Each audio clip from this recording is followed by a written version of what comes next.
ક્યાંક રોડ તૂટી ગયા, ક્યાંક રસ્તા તૂટી ગયા, એટલો અતિશય વરસાદ પડ્યો, અતિવૃષ્ટિનો માહોલ સર્જાયો, ક્યાંક જાનમાલનું નુકસાન થયું, અમુક વિસ્તારમાંથી માણસો પરિવારે સ્વજન પણ ગુમાવ્યા. જેને જેને પણ આફત આવી છે, ભગવાનના ચરણોમાં પ્રાર્થના કરીએ કે આફતમાં સામનો કરવાની ભગવાને પરિવારને શક્તિ આપે. પણ મોટી વાત એ છે કે આવડી મોટી તારાજી સર્જાણી, આવડી મોટી આફત આવી, ગામો ગામથી વિડીયો મળે, ગામો ગામથી ફોટા મળે કે ખેડૂતનો પાક સદંતર નિષ્ફળ ગયો. એમાં પછી એરંડા તલ હોય કે ભલે કપાસ હોય, મગફળી હોય કે પછી બાગાયત પાક હોય. આજે તમે રોડથી નીકળો કે રોડની અંદરના ખેતરોમાં જાઓ તો તમામ જગ્યાએ પાક સદંતર નિષ્ફળ ગયો છે. અને આજે આપણે એની ચર્ચા કરવા માટે ભાઈ મોરબીથી પણ આગેવાનો આવ્યા છે, લેરડસિંહની ટીમ. આપણે આજુબાજુના તાલુકાઓમાંથી પણ એક બે લોકો આવ્યા છે, બોલાવ્યા છે આગેવાન તરીકે. તો ભાઈ ખરેખર આ નુકસાનની સામે સરકાર માત્ર ને માત્ર સર્વેના નાટક કરે છે. અહીંયા તાલુકાના તમામ ગામથી જે લોકો આવ્યા છે, તમને પૂછું છું, તમારે ત્યાં કોઈ સર્વે કરવા આવ્યું છે? તમારે ત્યાં કોઈ ત્યાં સર્વે કરવા આવ્યા છે? ગઈકાલે કલેક્ટરને જિલ્લા ખેતીવાડી અધિકારીએ મને જાણવા મળ્યું છે મુજબ અહેવાલ આપ્યો છે 5000 હેક્ટરમાં સર્વે થઈ ગયો. આ રિપોર્ટ તૈયાર કરી મહેન્દ્રસિંહ ગઈકાલે રિપોર્ટ આપ્યો. આજે અહીંયા જ્યારે મેં ટેલિફોનિક આ માહિતી મળી એટલે આજે દરેક અધિકારીને ફોન કરી માહિતી મેળવવાના પ્રયત્ન કર્યા સર્વે કેવી રીતે થાય. તો જ્યારે સર્વેની વાત કરી કૃષિ મંત્રીએ એ દિવસે આપણે કીધું હતું કે આ સરકાર સર્વેના નામે નાટક કરી રહી છે. અને આજે હું દાવા સાથે કહું છું કે જે જમીનોમાં સર્વે થઈ ગયો ત્યાં પણ માત્ર ઓફિસમાં બેસી નાટકો થયા છે. કોઈ સર્વે કરવા ગામડામાં ખેડૂતના ખેતરે આવ્યા નથી. રોડ ઉપર ઊભા રહે, એમની સર્વેની ટીમ ફોટા પાડે, રોડ ઉપર ઊભા રહે, અહેવાલ તૈયાર કરે, જિલ્લા ખેતીવાડી અધિકારીને આપે અને એક કલેક્ટરને આપે. આખી સિસ્ટમ ખોટી. એક પણ ટીમનો માણસ ખુલીને કહી શકે કે મેં ગામની અંદર દરેક ખેતરમાં જઈને સર્વે કર્યો છે. તો હું જાહેરમાં કહું છું કે એનું સન્માન સુરેન્દ્રનગર ટોપમાં કરવા તૈયાર છીએ. એક પણ અધિકારી આવ્યો નથી. આખી સિસ્ટમ ખોટી. એટલે ખેડૂતના ક્ષેત્રે સર્વે થતો નથી, માત્ર ને માત્ર સર્વેના નાટક થાય છે. અને જો તમે હું સંગઠિત નહીં બનીએ, જો આપણે રજૂઆત કરવા નહીં જઈએ તો આપણા ખેડૂતોને પણ સહાયથી વંચિત રાખવાનું જાણે જોઈને ષડયંત્ર આ સરકારમાં આ અધિકારીઓ કરી રહ્યા છે. હવે મને તમે સમજાવો કે વળતર માટે લડવું જોઈએ, હા કે ના?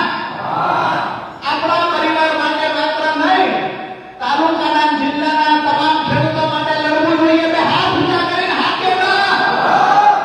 આપણી લડાઈ આપણે જાતે લડવાની છે. બધા ખેડૂતોની માટે દરેક તાલુકાઓમાંથી આવતી 4 તારીખ આપણે નક્કી કરી છે. જે ખેડૂતોને પાક નુકસાન છે એ ખેડૂતોએ 7/12 કઢાવી રાખવાના છે. પોતાની પાસબુકનો પહેલા પત્તાનો ફોટો અથવા એની ઝેરોક્ષ કઢાવીને રાખવાની છે. આવતી 4 તારીખ બુધવારના દિવસે સુરેન્દ્રનગર બહુમાળી ભવન ખાતે જિલ્લા ખેતીવાડી અધિકારીની ઓફિસે આપણે તમામે જેને પાક નુકસાન છે દરેકના ગામમાંથી અરજી લાવી અને એક દિવસે અરજી આપણે આપવાની છે કે અમારે પાક નુકસાન છે એનો સર્વે કરો. તમારા અધિકારીઓ જે સર્વેની વાતો કરે છે, જે રિપોર્ટ તૈયાર કરે છે, માત્ર ને માત્ર ઓફિસમાં બેસીને કરેલો રિપોર્ટ છે. અમારા ખેતરે નુકસાન છે, તમે સર્વે અમારા ખેતરે કરવા આવો. હવે ટોટલ ટીમ એમની પાસે 70 ટીમ છે. એક ગ્રામ સેવક પાસે 4 થી 5 ગામ છે. 4 થી 5 ગામનો 4 થી 5 ગામ એક ગ્રામ સેવક પાસે હોય એમાં ઓછામાં ઓછા 4000 થી 4500 સર્વે નંબર હોય. હવે એક દિવસે એક માણસ કેટલા ખેતરમાં ફરી શકે મને તમે કહો? વધી 25-30 ખેતરમાં ફરી શકે? 50 ખેતરમાં ગણી રોજ 50 ખેતરમાં આંટો મારે, એક દિવસ રજા ન રાખે તો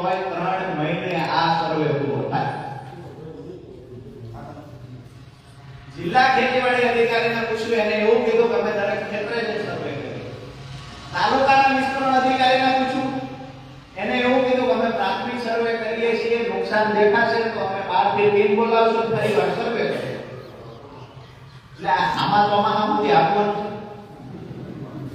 છે. હજી તો પ્રાથમિક સર્વે થાય છે, નુકસાન એ દેખાશે એટલે 12 થી ટીમો આવશે, સર્વે કરશે. મોટી વાત એ છે કે આ સરકારે સર્વેની જાહેરાત કરી. કોને નુકસાન છે એને ક્યાં ફરિયાદ કરવી, ક્યાં અરજી કરવી, આ ક્યાંય ઉલ્લેખ કરવામાં આવ્યો નથી. મતલબ સાફ છે કે ક્યાંક સહાયથી વંચિત રાખવાનું આયોજન થાય. એટલે આવનાર 4મી તારીખે શેના મોકલતા આપણા બધાને મોટી સંખ્યામાં બહુમાળી ભવને, હા આજે રવિવાર છે, આવતા ગુરુવારના દિવસે મોટી સંખ્યામાં આપણા બધાની જવાબદારી બને છે કે આપણા ગામના ખેડૂતો બાકી ન રહી જાય. અને અરજી જેને કરી હશે એને દાવા સાથે કહું છું કે એના ક્ષેત્રે લાવવાની તૈયારી તો આપણી છે. જેટલા મિત્રોએ અરજી કરી હશે એનું ખેતર સર્વેથી પાકા નહીં રહે. એના ક્ષેત્રે આવવું પડશે, પંચ રોજગાર કરવું પડશે, સર્વે કરવો પડશે. 33% થી વધુ નુકસાન છે કે ઓછું, આ રિપોર્ટ ત્યાં તૈયારી કરાવો. એટલે કોઈ ખેડૂત બાકી ન રહી જાય એ જવાબદારી તમારા બધાની છે. દરેકના ગામે જઈને 7 બાર કઢાવવાના બાકી હોય કે આપણા ગામમાં જ્યાં નીકળે છે ત્યાંથી 7 બાર કઢાવી લે. એ દિવસે ફોર્મ રેડી રાખ્યા હશે, આપણે ત્યાં ટેબલ રાખશું, ત્યાં 4-5 યુવાનોને બેસાડી દરેક ખેડૂતનું ફોર્મ ત્યાં ભરી દેશે, અરજી રેડી કરી દેશે. અને એ અરજી રેડી થયા પછી એ અરજી આપણે આપશું અને જેટલી અરજી આપશું એને ત્યાં અધિકારી ઢગલે લઈ આવશું સર્વે. બીજી વાત કે સર્વેની લડવાવાળો કોણ છે? સમજો જિલ્લામાં ખેડૂતોનું નુકસાન છે, માંગણી કરવી છે, કોણ છે? આપણે રાજુભાઈ કહે માનો મૂળ તો આપણે બધા. જિલ્લામાં સહાય મળશે તો એ સહાયનો યશ અહીંયા બેઠેલા લોકો. જિલ્લામાં સહાય લાવી આવશું તો એના માટે લડવાની તૈયારી આપણે બતાવવાની છે. આજે પત્રકાર મિત્રોને જોરદાર તાળીઓથી આપણે બતાવીએ કે એને સુરેન્દ્રનગરથી આજે ગરમીની અંદર આવ્યા છે, સતત ઊભા છે.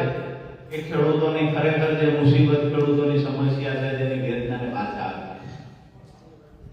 એટલે ધીમે ધીમે આપણો પરિવાર મોટો થાય છે, ધીમે ધીમે પત્રકાર મિત્રો સહયોગ કરતા જાય છે, સામી પાર્ટી વાળા ધીમે ધીમે કરશે. લડાઈ ચાલુ રાખવાની અને ખેડૂતોનું નુકસાન જાય. વચ્ચે તમને ખ્યાલ હોય તો સંગઠનની વારંવાર એટલે વાત કરું છું કે સંગઠન મજબૂત રાખજો. તૂટી ગયા એટલે ખેડૂત તરીકે મટી ગયા. સંગઠન તૂટ્યું તો ખેડૂત તરીકે તમે મટી ગયા. તમે સંગઠન અને તાકાત જોઈ છે કે આ સરકારને ઝુકાવવા માટેનું સંગઠન પણ ખેડૂતોનું હતું, જે દિલ્હીની બોર્ડર પર બેઠા. 13 મહિના આંદોલન ચાલુ રહ્યું, 13 મહિના સુધી ત્યાં બેઠા અને અંતે 3 કાયદા પરત લેવા પડ્યા. અંતે સરકારે ઝૂકવું પડ્યું. અહીંયાથી નરેન્દ્રભાઈ ગયા પછી અને કદાચ પાછો પગ લેવો પડ્યો હશે તો એ જગતના પાપ ખેડૂતે લેવડાવ્યો. અત્યાર સુધી જ્યાં જતા હતા ત્યાં પોતાના નિર્ણય લઈ લેતા હતા, ઉદ્યોગપતિ મિત્રોના માટે નિર્ણયો લેતા હતા. પણ જ્યારે ખેડૂતની વિરુદ્ધમાં નિર્ણય લીધો ત્યારે એ ખેડૂતો 13 મહિના લડ્યા અને સંકલ્પ કરીને આવ્યા હતા. અમે 2-3 વખત આંદોલનમાં અમુક ખેડૂત આગેવાનો મળેલા. એ ખેડૂતોનો જોમ પૂછો, તમે જુઓ એમની તાકાત જુઓ. ત્યારે એવું કહેતા હતા કે અમે ઘરે કહીને આવ્યા છીએ જે દિવસે 3 કાયદા પરત લેશે તે દિવસે ગામનું પાણી પીશું. આ તાકાતથી નીકળો તો સરકાર મૂકે, આ તાકાતથી નીકળો તો ખેડૂતોનું ભલું થાય. અને આ તાકાતથી નીકળશું, આપણા બાળકોનું ઉજળું ભવિષ્ય આપણે ઈચ્છતા હશું તો સંગઠને આપણે બનાવવું પડશે. પાણી લાવવા માટે આપણે લડવું પડશે. ખેડૂતોના જરા માફી માટે આપણે લડવું પડશે. પણ તમામને હાથ જોડે વિનંતી કરું છું કે આપણું આ સંગઠન છે, આ સંગઠન દિવસે દિવસે મજબૂત થતું જાય અને ખેડૂતો માટે એક પણ ખરાબ નિર્ણય લેતા પહેલા સરકાર 10 વખત વિચારે ત્યારે સમજો કે હવે ખેડૂતો જાગૃત કરવામાં આપણે સફળ થશે. બાકી ઘણા બધા લીડરો આવ્યા, નેતાઓ આવ્યા, પણ આપણા ખેડૂતોથી અધિકારીઓને ડર કેટલો ખેડૂતોથી ડરતા હોય અધિકારી આવું કઈ કરું. અને ફોન ક્યાંથી હમણાં 2-3 દિવસ પહેલા આવ્યો હતો. એ બિચારા લાઇનમેન જવાબ નહોતો દેતો. લાઇનમેનને સાહેબ સાહેબ કરી જવાબ નહોતો. આખરા તરફથી લગભગ ફોન હતો. કોનો હતો એ મને નથી ખબર. એ કે સાહેબ જવાબ નથી દેતા. મેં કીધું કોણ છે? તો કે હેલ્પર. કઈ સ્થિતિનું નિર્માણ થયું છે, કઈ સિસ્ટમ સાથે આપણા ખેડૂતને જાગૃત કરવામાં કે આપણે જ હજી કાચા છે. આજે હું કહું મૂળી તાલુકાનો એક પણ ગામનો ખેડૂત હોય, આપણી ટીમ સાથે જોડાયેલો એક પણ ખેડૂત હોય તો અધિકારીને કેમ પકડાવવા, અધિકારીને નિયમોનું કેમ ભાન કરાવવું એ આ ખેડૂત શીખી ગયા છે. અને એનું મને ખરેખર ગર્વ થાય છે કે આપણો ખેડૂત અધિકારીને કાયદાનું ભાન કરાવતો હોય છે. એમની છે કામ અને આ કરવા માટે આપણે એટલે આગામી દિવસોમાં જ્યાં જ્યાં પણ ખેડૂતો માટે પ્રશ્ન હશે, તકલીફ હશે, મારી તો એક જવાબદારી એ બને મોલ ઉપર તો એ અપેક્ષા રાખું કે તમારે એવું પણ ન માનવું કે રાજુભાઈ વ્યક્તિગત અમને ફોન કરવા કે રાજુભાઈનો ફોન આવે પછી બહાર ગમે તાલુકાઓમાં, બહારના જિલ્લાઓમાં પ્રવાસ કરશું, બહારના જિલ્લાઓમાં લડશું, પણ હું ગમે ત્યાં હશું એક વાતનો મને કાયમ માટે ભરોસો હોવો જોઈએ કે કાંઈ પણ તકલીફ થશે તો મૂળેથી હજારોની સંખ્યામાં ખેડૂતો ઉમટી પડશે. આ વિશ્વાસ તમારે જ્યારે જ્યારે પણ મુસીબત આવી ખેડૂતો પર ત્યારે સંપૂર્ણ રીતે લડવાની, આગલી હરોળમાં ઊભું રહેવાની અને જે કાંઈ મુસીબત હોય એનો સામનો કરવાની જવાબદારી કાયમ માટે રાખવી. તમારે પાછળની લાઈનમાં ઊભું રહેવાનું છે. અને વાતો કરી જેટલી ઓછી પડશે. જ્યારે ખરાબ સમય આપણો આવ્યો ત્યારે પણ મને ખબર પડે કે મારી ટીમમાં કેવડી તાકાત છે. સોશિયલ મીડિયા માટે જાણે કોકે આખી ફોન ઉતારી હોય ને એવડી તાકાત આ ટીમે બતાવી છે. ખરેખર અભિનંદનનું કામ છે. જાણે ટ્રેનિંગ લઈને આવ્યા હોય સોશિયલ મીડિયાની એટલી ધૂમ મચાવી છે. અને જ્યારે જ્યારે પણ અવાજ કર્યો છે ત્યારે આપણું સંગઠન મજબૂત અને મોટું બનતું જાય છે. આવનાર સમયમાં પાક નુકસાનની સહાય જે એસડીઆરએફના ધારાધોરણ હતા 6800 પ્રતિ હેક્ટર 2 હેક્ટરની મર્યાદામાં આપણી સરકાર પાસે માંગણી એક જ છે કે અમને સહાય ખેડૂતોને ચૂકવવામાં આવે અને જે એસડીઆરએફના ધારાધોરણ મુજબ નહીં રાજ્ય સરકાર વધારાની રકમ ઉમેરી અને ખેડૂતોને સન્માનજનક સહાય ચૂકવે. 18 લાખ કરોડ રૂપિયા ઉદ્યોગપતિઓના માફ કરી દીધા સરકારે, પણ આજે જગતનો બાપ સરકાર સામે લાંબા હાથ કરીને બેઠો છે. એના માટે સરકાર પાસે પૈસા નથી. આનાથી મોટું દુઃખ બીજું કાંઈ ના હોય. 60% વધારે આપણી વસ્તી, 60% વધારે સંખ્યા આપે, તેમ છતાં ગુજરાત સરકાર ખેડૂતોને જવાબ ન આપે. તેમ છતાં દરેક અત્યાચાર ખેડૂતો પર જ કરવામાં આવે. પાક વીમાના નામે અમારી ઉપર 5 વર્ષ સુધી આ સરકારે લૂંટ ચલાવી. વીમા કંપનીઓની સાથે મળી મુખ્યમંત્રી કિસાન સહાય યોજના લાવ્યા. આજે અમે કહીએ છીએ મુખ્યમંત્રી કિસાન સહાય યોજના મુજબ અમને વળતર ચૂકવી દીધું. વળતર કેમ કરી ન ચૂકવવું એના માટે થઈ અને સરકાર આંકડાકીય રમતો રમે છે. એને ખુલ્લી પાડવાની જવાબદારી આપણા બધાના માથે છે. આ બે મુખ્ય મુદ્દા હતા.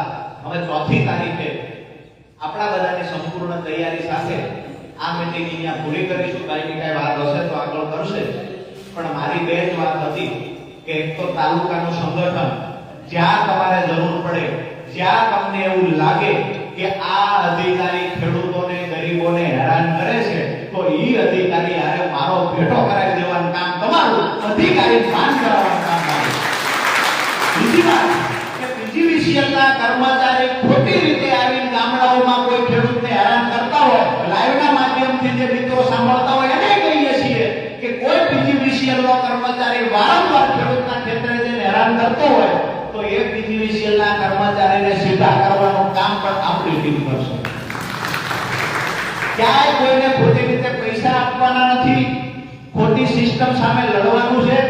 અને આ તાલુકામાં વર્ષોથી જે ખોખલી સિસ્ટમ થઈ છે જેના કારણે આજે આ તાલુકામાં રોડ તૂટી ગયા, રસ્તા તૂટી ગયા, તળાવો તૂટી ગયા, નાળા તૂટી ગયા. હોસ્પિટલ લઈએ તો તાલુકાની હોસ્પિટલમાં નથી ડોક્ટર, નથી કોઈ સંસાધન, પ્રાથમિક સુવિધાના અભાવથી આખો તાલુકો પીડાય છે. તો તમામ ભ્રષ્ટાચારીઓના હાથમાંથી તાલુકો છીનવી અને પ્રમાણિક લોકોના હાથમાં તાલુકો આપવાનું કામ પણ આપણી ટીમે જ કરવાનું છે. બીજી વાત કે ખેડૂતોના મુદ્દે જે આવતી 4 તારીખે આપણે બધા સાથે મળી અને જો 4 તારીખ પહેલા જાહેરાત થઈ જાય તો ઠીક છે કે દરેક ખેડૂતને સહાય ચૂકવવામાં આવશે.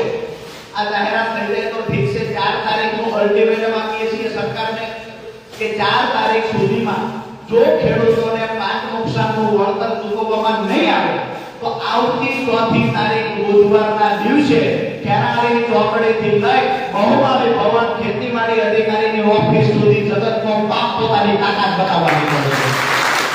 આ તાકાત બતાવવાની જવાબદારી તમારા માથે છે. દરેક ગામડેથી ખેડૂતોને બહાર કાઢવાની જવાબદારી લેશો તમે. હાથ ઊંચા કરીને એ દિવસે તાકાત બતાવીશું. મોટી સંખ્યામાં જિલ્લા ખેતીવાડી અધિકારી પાસે જઈશું. આ વાત સાથે હું મારી વાત પૂરી કરું છું. પણ નંબર આપના બધા પાસે મારો છે. જ્યાં જરૂર પડે ત્યાં નાની મોટી રજૂઆત કરવામાં જરૂર પડે કે ખરેખર કોઈ પોલીસ સ્ટેશનનો એવો પ્રશ્ન છે, કોઈ મામલતદાર કચેરીનો પ્રશ્ન છે, કોઈ બેંકનો પ્રશ્ન છે કે પીજીવીસીએલનો પ્રશ્ન છે, આ તમામ પ્રશ્નોને લઈ અને જો સોલ્યુશન તમારાથી ન આવતું હોય તો ગમે ત્યારે તમારે કામ કરવાનું. માત્ર તમારા માટે નહીં, આપણા ગામના કોઈ લોકો પીડાતા હોય, ચાહે કોઈ પણ પાર્ટીનો માણસ હોય, આપણા ગામનો જે પીડાય છે, કોઈ હેરાન કરે છે તો બિંદાસ કોઈનો ડર રાખ્યા વગર એને આપણી પાસે લેતો આવવાનું છે અને એને કહેવાનું છે કે ડરવાની જરૂર નથી. હવે અમારી ટીમ એટલી તો મજબૂત થઈ ગઈ છે કે ભ્રષ્ટાચારીઓને એમની ઓકાતનું ભાન કરાવી છે. આ સાથે વાત પૂરી કરું. કોઈનો કઈ પ્રશ્ન કે સવાલ હોય તો કહી શકો છો. કોઈનો કઈ પ્રશ્ન છે?